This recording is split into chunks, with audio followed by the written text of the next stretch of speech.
There was another little anecdote that you wanted to pass on. In Alice Springs, in the 60s, a man was charged with shooting a heifer.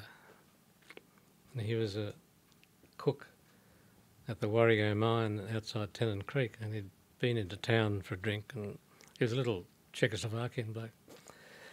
And on his way back to the mess, he shot this animal. He said he thought it was a kangaroo, and when he got up to it, he was horrified to see he'd shot someone's heifer. But nonetheless, he wasn't going to waste it, so he butchered it and took it back to the mess. And anyway, he was duly charged with cattle killing, which is a fairly serious offence in the Northern Territory, and tried by a jury in Alice Springs before this mad Dunphy. And he gave evidence and explained that he saw in the headlights what he thought was a kangaroo. And when he got up to it, he was horrified to find it was a cow. And Dunphy started, after all, to foam at the mouth and roll his eyes around. He finally couldn't contain himself.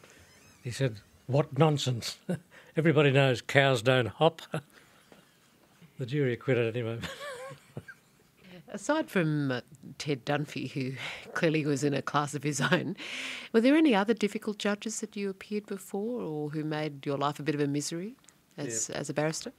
Percy Josky, who was the other industrial court man, but otherwise we had very good local judges. Alan Bridge was the judge when I first went there. He died. The next one was Dick Blackburn, father of Tom Blackburn, and then Bill Foster and Jim Muirhead. We were very lucky, actually. They were very good judges, one way and another. Did their conduct in any way give rise to thoughts of your own about ever wanting to be on the bench? I know you haven't gone to the bench, but did you ever think back to the example of those people and think, perhaps it's something I could have entertained as a notion? No, not really. I think I'd be an awful judge.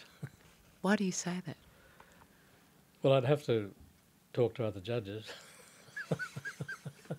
Would it be hard to keep your opinions to yourself, you mean? Yeah, and I think I'd be bored, But some people gravitate there almost, naturally, as of course, sort of preordained for that august office. But no, I haven't. I've got lots of friends who are, judges, and some who aren't. So do you think, in other words, the qualities required to be an able advocate aren't necessarily in any way compatible with those required to be a judge? Not necessarily, no. The best advocates don't necessarily make the best judges. They might make the more combative judges, but I don't think combative judges are good judges. The people I was talking about in Darwin, in the Northern Territory, they were all resident judges. A very well-known and highly thought-of judge who died before I went there was Martin Krewalt. I think he might have been the first post-war resident judge, and I'm not sure about that.